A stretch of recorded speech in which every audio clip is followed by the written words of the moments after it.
Ini apa itu? Gini. Assalamualaikum warahmatullahi wabarakatuh. Alhamdulillahirabbil alamin. Alhamdulillahilladzi anzala as-sakinata fi qulubil mu'minina liyazdadu imanan ma'a imanihim. Walladzi anzala al-Qur'ana hudan lin-nasi wa bayyinatin minal huda wal furqan. Asyhadu an la ilaha illallah wahdahu la syarika lah wa asyhadu anna Muhammadan abduhu wa rasuluhu alladzi la nabiyya ba'dah. Allahumma shalli wa sallim wa barik ala hadzal nabiyil karim Muhammad ibni Abdullah wa ala alihi wa sahbihi wa man tabi'a hudahu wa wala wa la haula wa la quwwata illa billah. Jamaah salat Isya dan salat tarawih yang Allah Subhanahu wa taala. Nashkurullah al-azim bi ni'amihil azimah. Kita bersyukur pada Allah Subhanahu wa taala yang Maha Agung atas nikmatnya yang besar yang Allah limpahkan kepada kita. Nikmat iman, nikmat Islam, nikmat dengan datangnya bulan suci Ramadan, dan kita sudah lebih dari separuh di bulan suci Ramadan. Yang alhamdulillah kita jalani hari demi hari, siang dengan siang, malam dengan qiyam. Semoga Allah Subhanahu wa taala menerima seluruh amal ibadah kita, puasa kita, salat kita, zikir kita, tilawah kita, kullu a'malina shalihah, semua amal-amal ibadah saleh kita yang baik kita lakukan sirron ataupun alaniyah, yang kita lakukan sembunyi-sembunyi apapun ataupun yang kita lakukan secara terang-terangan terbuka. Dan yang kedua, semoga Allah Subhanahu wa taala hapuskan semua dosa-dosa kita. Yang kita lakukan sengaja ataupun tidak, yang kita lakukan sembunyi-sembunyi ataupun terang-terangan. Sebagaimana keutamaan dari puasa itu sendiri, keutamaan dari qiyam Ramadan, dan keutamaan dari Lailatul Qadar, semuanya bermuara pada dihapuskannya dosa-dosa kita. Yang pertama kata Rasulullah, man shoma ramadhana imanan wa ihtisaban ghufira lahu ma taqaddama min dzambi. Siapa yang puasa Ramadan dengan iman, ihtisab, mengharap ridha Allah Subhanahu wa taala, ikhlas, ghufira lahu ma taqaddama min dzambi, Allah ampuni semua dosanya yang sudah lalu. Hadis yang kedua, man qoma ramadhana imanan wa ihtisaban. Siapa yang qiyam Ramadan, menghidupkan malam-malam Ramadan dengan nilai-nilai keimanan dan ikhlas karena Allah Subhanahu wa taala, sama, ghufira lahu ma taqaddama min dzambi, Allah ampuni dosa-dosanya yang sudah lalu. Dan hadis yang ketiga, man qoma lailatul qadri. Siapa yang menghidupkan malam-malam Lailatul Qadar imanan wa ihtisaban, karena iman mengharap ridha Allah, ghufira lahu ma taqaddama min dzambi, Allah ampuni dosa-dosanya yang sudah lalu. Semoga mereka itu adalah kita semua. Amin ya rabbal alamin. Salam dan salam semoga tercurah kepada Rasulullah sallallahu alaihi wasallam. Ilaihil Qur'an nuzzila, yang kepadanya Al-Qur'an diturunkan secara bertahap. Diawali di 17 Ramadan dengan Iqra bismi rabbikal ladzi khalaq. Diakhiri kemudian 23 tahun kemudian dengan kalimat al-yauma akmaltu lakum dinakum wa atmamtu ni'mati 'alaikum wa raditu lakumul Islam madinah. 6236 ayat, terdiri dari 30 juz, 114 surat yang Allah Subhanahu wa taala turunkan adalah sebagai petunjuk bagi kita, sebagai guidance, sebagai aturan, pedoman yang mudah-mudahan insya Allah akan menjadikan kita orang-orang yang selamat dunia dan di akhirat. Sebagaimana Allah ingatkan dalam surahnya, surat ke-17. Surat 17 surat apa tuh? Al-Isra. Masyaallah. Ayatnya ayat 9, inna hadzal Qur'an yahdi lillati hiya aqwam. Sesungguhnya Quran ini yahdi, akan memberikan petunjuk, memberikan arahan, ya, lillati hiya aqwam, kepada sesuatu yang lurus, jalan kebaikan, jalan menuju surga Allah Subhanahu wa taala. Wa yubasyshirul mu'minina alladziina ya'maluna shalihat anna lahum ajran kabira, dan akan memberikan balasan bagi orang-orang yang beramal soleh dengan balasan ajron, pahala, balasan yang besar. Tapi syaratnya menjadikan Al-Quran adalah kitabul hidayah, sebagai buku, sebagai kitab petunjuk kehidupan kita. Kalau dulu Quran itu belum turun semuanya. Ketika ada kejadian, ketika ada peristiwa, kemudian banyak sahabat bertanya, ada belum tahu bagaimana kondisinya, turun ayat Al-Quran memberikan arahan. Bedanya dengan kita sekarang, Quran udah turun semuanya. Ya, udah turun semuanya. Dulu orang kafir, wa qala alladziina kafaru laula nuzzilal qur'ana jumlatan wahidah. Orang kafir bertanya dulu, kenapa Quran enggak turun sekalian aja, jumlatan wahidah? Kata Allah, kadzalika linusabbita bihi fuadak wa rattalnahu tartila. Ini dalam surat Al-Furqan. Kadzalika, begitulah Al-Quran turun berangsur-angsur. Untuk apa?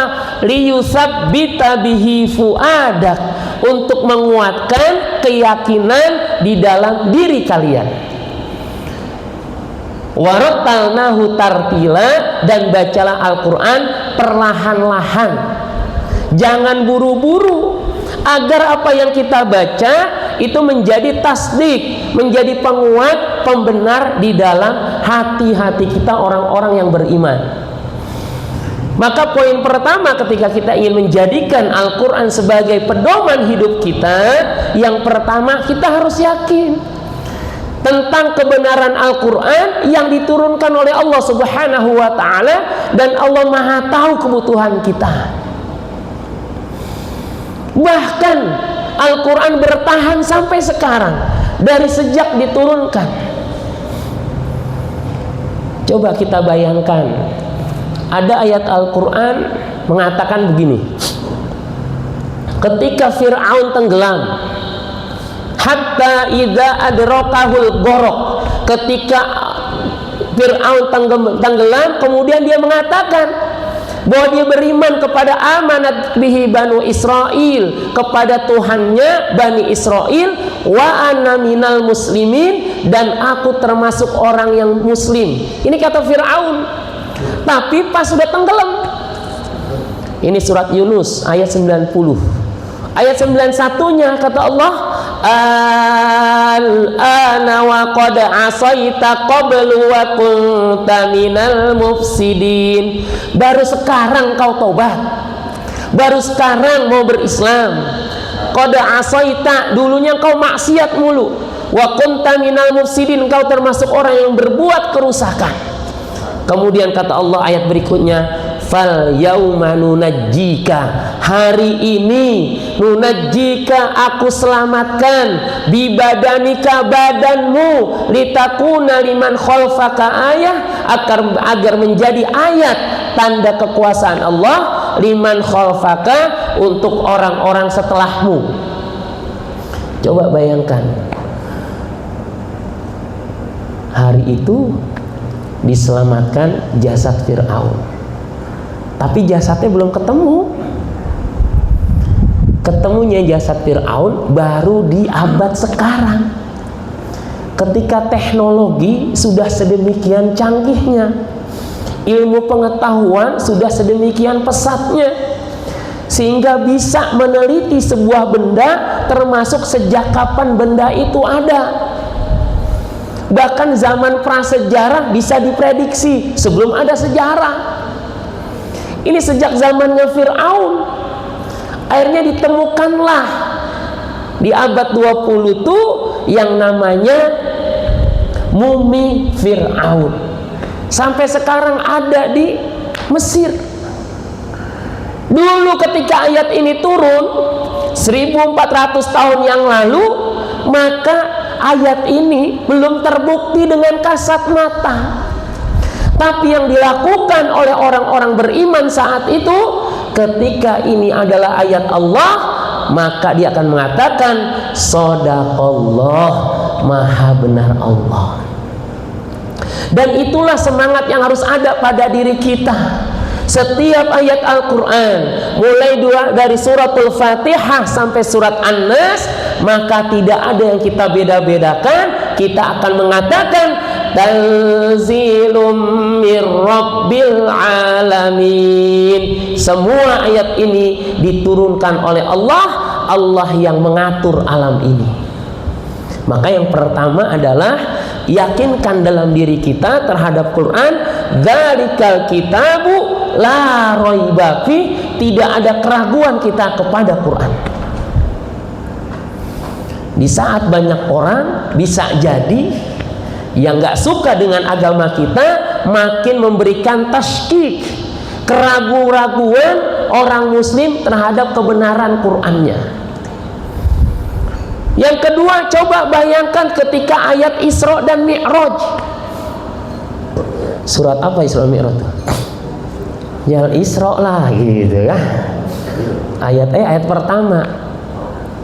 Subhanalladzi asra bi 'abdihi lailan minal masjidil harami ilal masjidil aqsa. Sampai segitu deh ya. Maha suci Allah, asro, memperjalankan di abdihi, hambanya, lailan, cuma satu malam. Kalau malam-malamnya banyak, layalin. Kalau malamnya cuma satu, lailan. Minal masjidil haram, Rasulullah hambanya diperjalankan dari Mekah, Masjidil Haram, ilal Masjidil Aqsa, ila Filistin, sampai Palestina satu malam.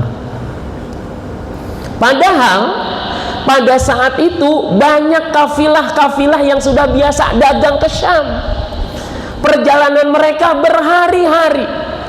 Bahkan Rasulullah dari Mekah ke Madinah itu belasan hari ketika hijrah. Padahal sama-sama di Mekah, sama-sama di Saudi. Bahkan kalau kita yang umroh ataupun haji, dari mulai Bir Ali sampai kita ke Mekah itu sekitar berapa? 5 jam. Itu pun naik bus. Kalau naik kereta lebih cepat lagi, 2 jam. Ini dulu kendaraan terbaik apa? Onta. Coba ketika ayat Isra Mi'raj saat itu turun, gimana kondisi para sahabat?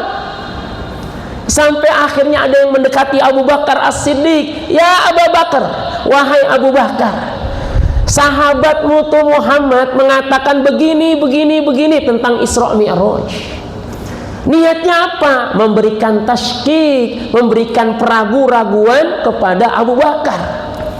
Tapi sebagai orang yang beriman, dia cuma mengatakan apa yang dikatakan oleh Muhammad sallallahu alaihi wasallam, shadaqah, maka dia benar.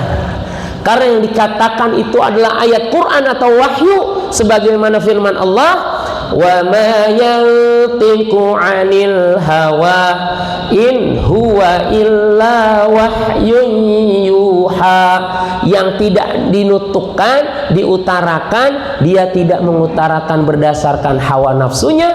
In huwa illa wahyu yuha, tapi dia adalah wahyu Allah yang diwahyukan kepadanya.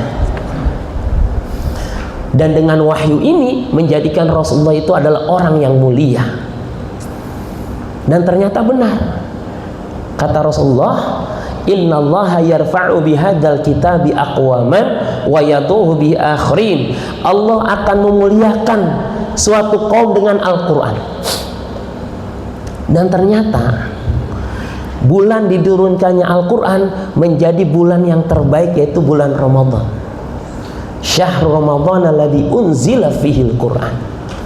Bahkan malam diturunkannya Al-Quran, inna anzalnahu fi lailatin mubarakatin, malam yang keberkahan, menjadi malam yang mulia, bahkan khairun min alfi syahr. Padahal malam, tapi lebih mulianya dari 1000 bulan. Bayangin tuh, Kan kalau komparasi gini ya, malam lebih baik dari 1000 malam, itu biasa.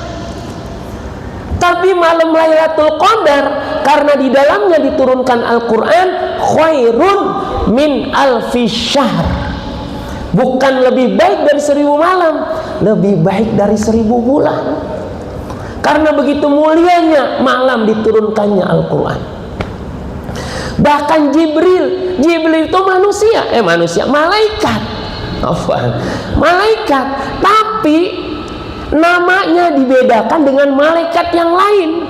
Tanazzalul malaikatu warruhu, malaikat, tapi roh, malaikat Jibril namanya disebutkan secara khusus. Kenapa? Karena melaluinya, biwasitati Jibril, melalui malaikat Jibril turunnya Al-Quran. Bahkan kota diturunkannya Al-Quran, kota Mekah dan Madinah, kita nyebut Makkatal Mukarramah, yaitu Mekah yang dimuliakan. Madinah Al-Munawwarah, Madinah yang bercahaya. Kenapa? Karena dapat keberkahan Quran. Makanya kalau kita pengen dimuliakan, jangan pernah jauh dari Al-Quran. Nah, tapi Al-Quran bukan cuma bacaan. Al-Quran akan menjadi pedoman bagi kita ketika kita bisa berakhlak dengan akhlak Al-Quran. Dan ini PR besar kita. Makanya kita doakan anak kita bukan cuma pinter, doakan anak kita bukan cuma bisa kerja. Al-Quran mengajarkan kepada kita punya anak yang bisa menjadi qurrata a'yun. Rabbana hablana min azwajina wa dzurriyyatina qurrata a'yun, menjadi generasi anak-anak yang menjadi penyejuk hati kita. Dengan apa? Dengan akhlak-akhlaknya. Banyak anak pendidikannya tinggi, karena orang tuanya pendidikannya rendah, akhirnya dia ngebudakin orang tuanya, merasa lebih tinggi dari orang tuanya. Kenapa ada kalimat fala taqul lahuma uff, janganlah engkau kepada orang tua berkata ah, karena itu adalah tanda seorang anak tidak punya akhlak kepada orang tuanya. Makanya Al-Quran mengajarkan kepada kita kata-kata aja jaga terhadap orang tua. Maka lisan yang biasa baca Al-Quran, bahkan kita khatam berkali-kali di Ramadan, jangan sampai lisan kita jauh dari akhlak Al-Quran. Jangan sampai mata kita yang biasa melihat Al-Quran, kalam Allah, firman Allah, kita lihat dengan mata kita, kemudian ternyata kita menjadi mata-mata yang membelalakan mata kita kepada orang tua kita. Kalau seperti itu, Quran baru sekedar bacaan, tapi kita belum bisa menjadikan akhlak kita dengan akhlak Quran. Dan ini PR besar kita. Nggak mungkin bisa kita jadikan Al-Quran pedoman kalau cuma sekedar bacaan. Karena Al-Quran diturunkan, dzalikal kitabu la raiba fi hudan lil muttaqin, sebagai pedoman. Maka PR-nya adalah, apakah kita ketika berinteraksi dengan Al-Quran mendapatkan pelajaran darinya. Dalam surat Yunus, Allah Subhanahu wa ta'ala berfirman, ya ayyuhan nas qad ja'atkum mau'izatun mir rabbikum. Jadi tentang Quran, wahai manusia, sudah datang mau'izatun mir rabbikum, pelajaran dari Tuhan kalian. Apa itu? Quran. Bisa nggak ketika selesai kita baca Quran tilawah, kita dapat pelajaran darinya?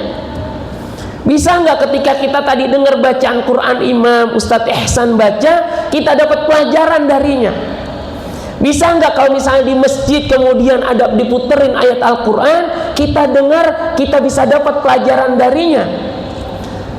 Maka salah satunya adalah kita berusaha untuk memahami ayat-ayat Al-Quran, agar bacaan itu bisa masuk ke dalam hati kita.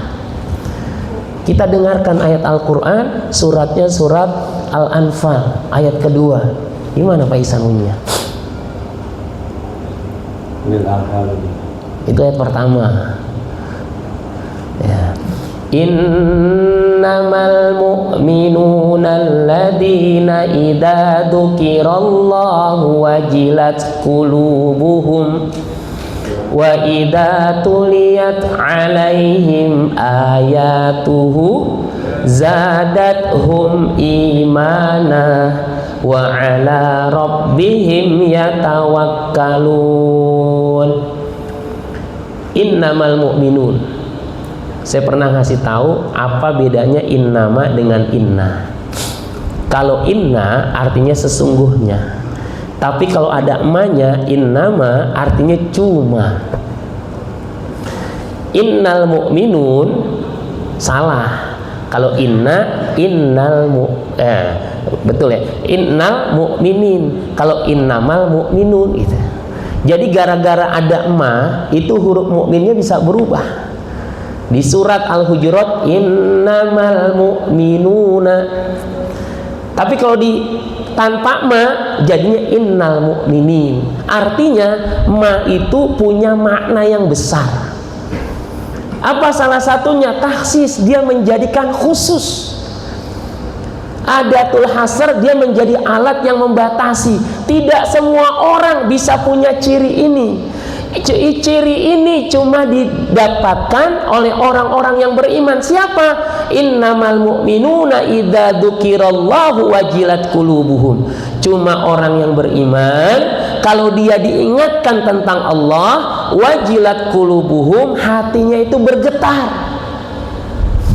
Wa idza tuliyat alaihim ayatuhu, dan apabila dibacakan kepada mereka ayat-ayatnya, ayat-ayat Quran dibacain, dia dengar, dia simak, zadathum imanan, bertambah imannya. Jadi ini PR besar kita. Gimana caranya ketika dibacakan ayat bertambah keimanan kita? Maka penting untuk kita memahami setiap makna yang ada di dalam ayat Al-Quran. Kalau tidak bisa tiap ayat, berarti setiap surat yang kita fahami, yang kita dengar, kita baca, paling tidak kita berusaha untuk memahaminya. Kan tiap hari Fatihah kita baca.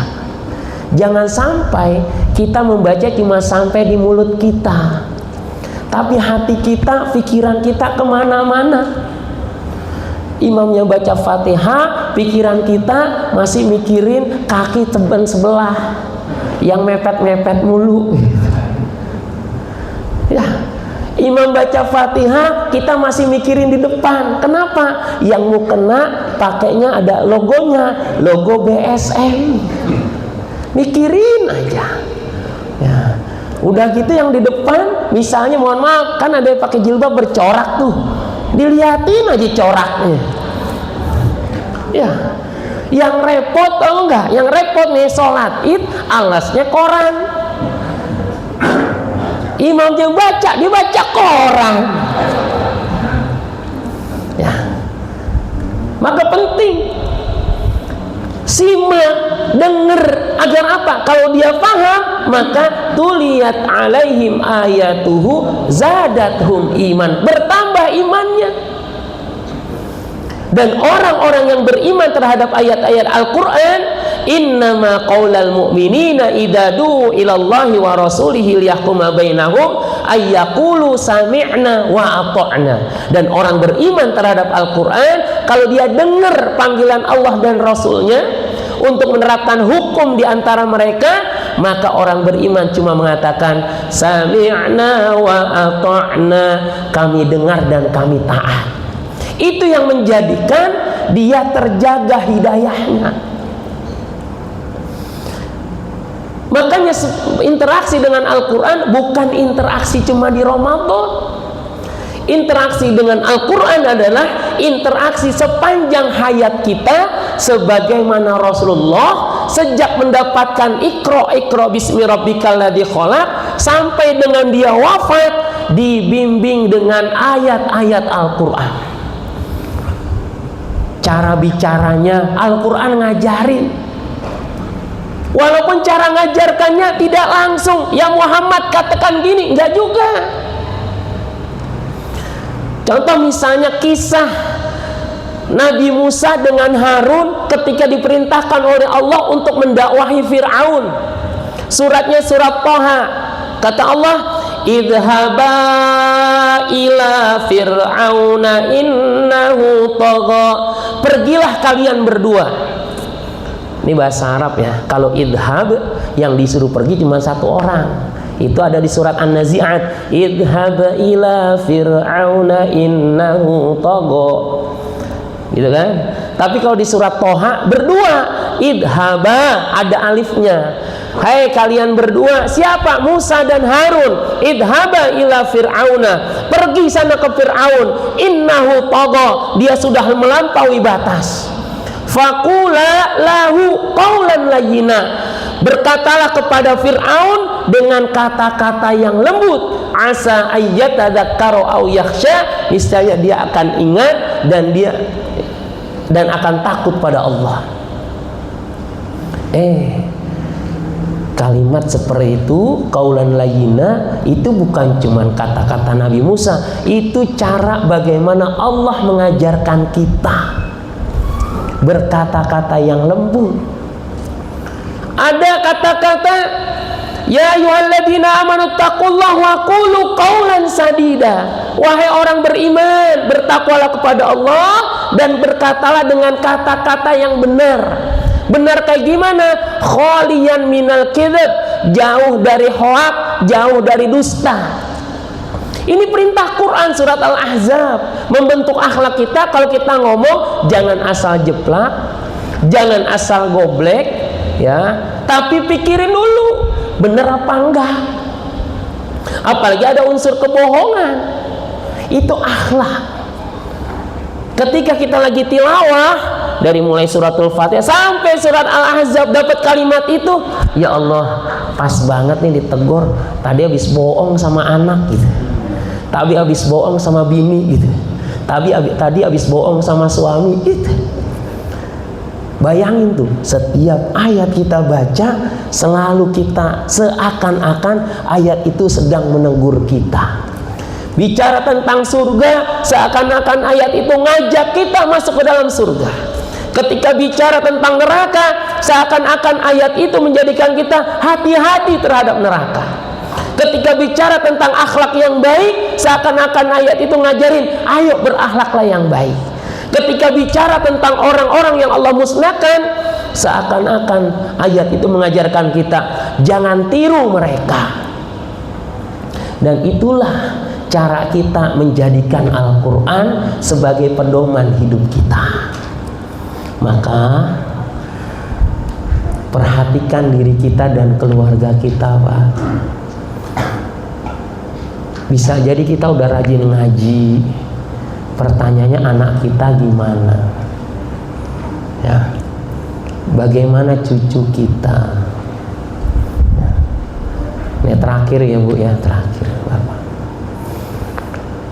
Ada seorang psikolog itu kaget ketika seorang anak yang biasa pakai jilbab rapi kemudian mulai melakukan pertentangan kepada orang tuanya. Ini disebut dengan trauma religi. Jadi selama ini dia trauma karena selalu diperintah mulu sama orang tuanya ngaji, sholat, tapi nggak pernah dikasih tahu mengapa harus ngaji, mengapa harus sholat. Sehingga anaknya kemudian bosan. Dan ternyata bukan 1-2 orang, ini sudah menjadi fenomena di anak-anak remaja kita. Bahkan ada seorang jamaah curhat ke saya, Ustaz, anak saya dari SD pakai jilbab, perempuan ya, bukan laki-laki, SMP pakai jilbab, sekolah pakai jilbab, kuliah pakai jilbab, alhamdulillah sekarang udah kerja, udah mandiri, dan WhatsApp saya, aku izin ya lepas jilbab. Pertanyaan saya, selama ini anaknya pakai jilbab pernah dikasih tahu nggak, kamu kenapa sih harus pakai jilbab? Itu dia Ustadz. Enggak. Bagi anak-anak ternyata berjilbab karena kewajiban siswi sebagai siswi sebuah sekolah Islam. Nggak pernah diajarin mengapanya. Kalau kita buka Quran itu ada. Kenapa sholat ada, puasa masuk di dalamnya. Karena diantaranya kita mulai menjauhkan anak-anak kita dari Al-Quran. Hati-hati. Apalagi nanti sepeninggal kita, apakah mereka masih ibadah puasa? Apakah mereka masih sholat? Apakah mereka masih menutup aurat? Wallahu a'lam. Mumpung Ramadan, syahrul Quran, kita jadikan rumah-rumah kita sinari dengan ayat-ayat Al-Quran. Bukan cuma murotal yang ada di MP3, tapi pastikan keluarga kita semuanya bisa membaca Al-Quran. Bukan cuma sekedar bisa baca, tapi kita pastikan mereka ikut ngaji sehingga memahami apa yang ada di dalam Al-Quran. Sehingga beragamanya bukan cuma formalitas, beragamanya bukan cuma keturunan, beragamanya bukan karena ikut-ikutan, tapi memang dia yakin, oh iya, Allah sudah memerintahkan dalam Al-Quran dan Rasulullah memberikan contoh dalam sunnah-sunnahnya. Wallahu a'lam bishawab. Semoga Allah Subhanahu wa taala rahmati kita dengan Al-Quran. A'udzubillahi minasyaitonirrajim. Bismillahirrahmanirrahim. Alhamdulillahirabbil alamin hamdan yuwafi ni'amahu wa yukafi mazida. Allahumma rabbana lakal hamdu kama yanbaghi li jalali wajhika wa 'azimi sultanik. Allahumma shalli ala sayidina Muhammad wa ala alihi wa sahbihi ajma'in. Allahumma ighfir lana dhunubana wa dhunuba abaina warhamhum kama rabbawna shighara. Allahumma arhamna bil Qur'an waj'alhu lana imama wa nuran wa hudan wa rahmah. Allahumma dhakkirna minhu ma nasina wa 'allimna minhu ma jahilna warzuqna tilawatahu ana al-laili wa atrafan nahar waj'alhu lana hujjatan la hujjatan 'alaina bi rahmatika ya arhamar rahimin. Allahumma ij'alna mimman yaqra'ul Qur'ana fayarqa wa la taj'alna mimman yaqra'ul Qur'ana fayashqa. Allahumma ij'al mimman yuhallil halalah wa yuharrim haramah wa yu'min bi mutasyabihi wa yatluhu haqqa tilawatih. Allahumma ij'alna wa ahlana wa auladana min ahlil Qur'an alladhina hum ahluka wa khassatuka ya mannan. Rabbana atina fid dunya hasanah wa fil akhirati hasanah wa qina adzabannar. Wa sallallahu ala sayidina Muhammad wa ala alihi wa sahbihi ajma'in. Subhana rabbika rabbil izzati amma yasifun wa salamun alal mursalin walhamdulillahi rabbil alamin. Subhanakallahumma wa bihamdika asyhadu an la ilaha illa anta astaghfiruka wa atubu ilaik. Assalamualaikum warahmatullahi wabarakatuh.